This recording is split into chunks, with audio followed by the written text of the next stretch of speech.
Former CIA Director John Brennan is describing the president's summit with Vladimir Putin as, quote, treason. That seems a little over the top, and yet, amazingly, many otherwise responsible people have raced to endorse that assessment. We asked the president about it in Helsinki, and here's what he said. Well, I think Brennan's a very bad guy, and if you look at it, a lot of things happened under his watch. I think he's a very bad person. Someone who does not think that the president's meeting with Putin is treason is Senator Rand Paul of Kentucky, and he joins us tonight in the studio. Senator, thanks a lot for coming on. Glad to be here. So the former director of the CIA, you think of that as a sober-minded person, a responsible person, kind of a James Bond with maybe an advanced degree. Here you have a naked partisan nutcake describing a press conference as treason. How should that make us feel as American citizens? It makes me wonder whether he should be getting a government pension if he's going to be disrespecting the commander-in-chief, calling the president treasonous.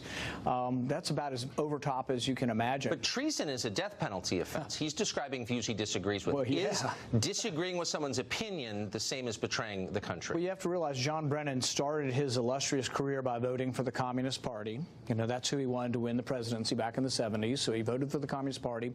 When he came to be head of the CIA, I filibustered him because I thought he was bad news from the very beginning. And I think what you've seen is, and what should worry us all is, this is one of the most powerful people in the world. Who has the ability to destroy anybody in the world and gain information on anything you do, any American, any foreigner? The head of the CIA.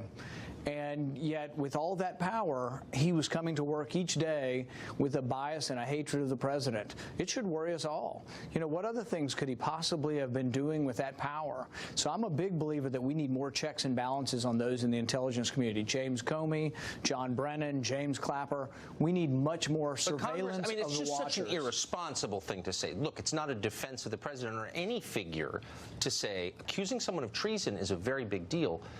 You kind of wish the Congress were exercising its oversight role more aggressively. I know you're trying. I want to ask you about Montenegro.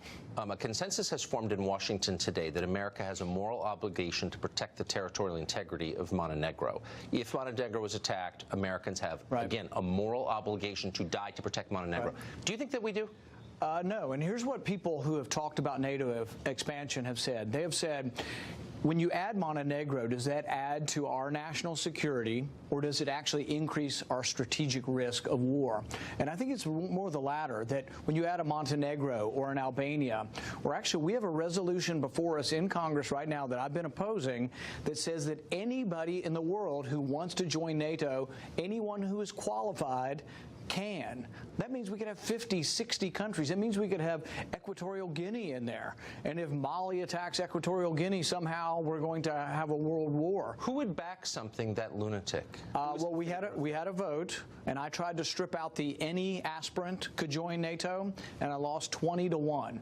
Every member of the Foreign Relations Committee voted against my amendment, and all my amendment would have done was strip out the section that says that we invite any aspirant to join NATO. Do you believe that the average American has any idea that we are obligated by treaty to protect countries that nobody in America can find on a map? Do people know that? Nobody knows that. And here's the interesting thing, and this is where the president gets it and nobody in Washington does. People in Washington are unified that everybody should be in NATO. The whole world should be in NATO, even if they were former Soviet satellites. They want to put them in NATO, oblivious of the fact that that could get us involved in World War III. But if you come to Kentucky or you go to Tennessee and you ask average Republicans, average Democrats, do you think we should put every country in NATO and defend every country in the world? Most people would say, hell no, I don't believe that. Because it's insane. Senator, thank you for bringing this to public attention. We should at least have a debate on it. And I know that you're trying to force one. Thank you.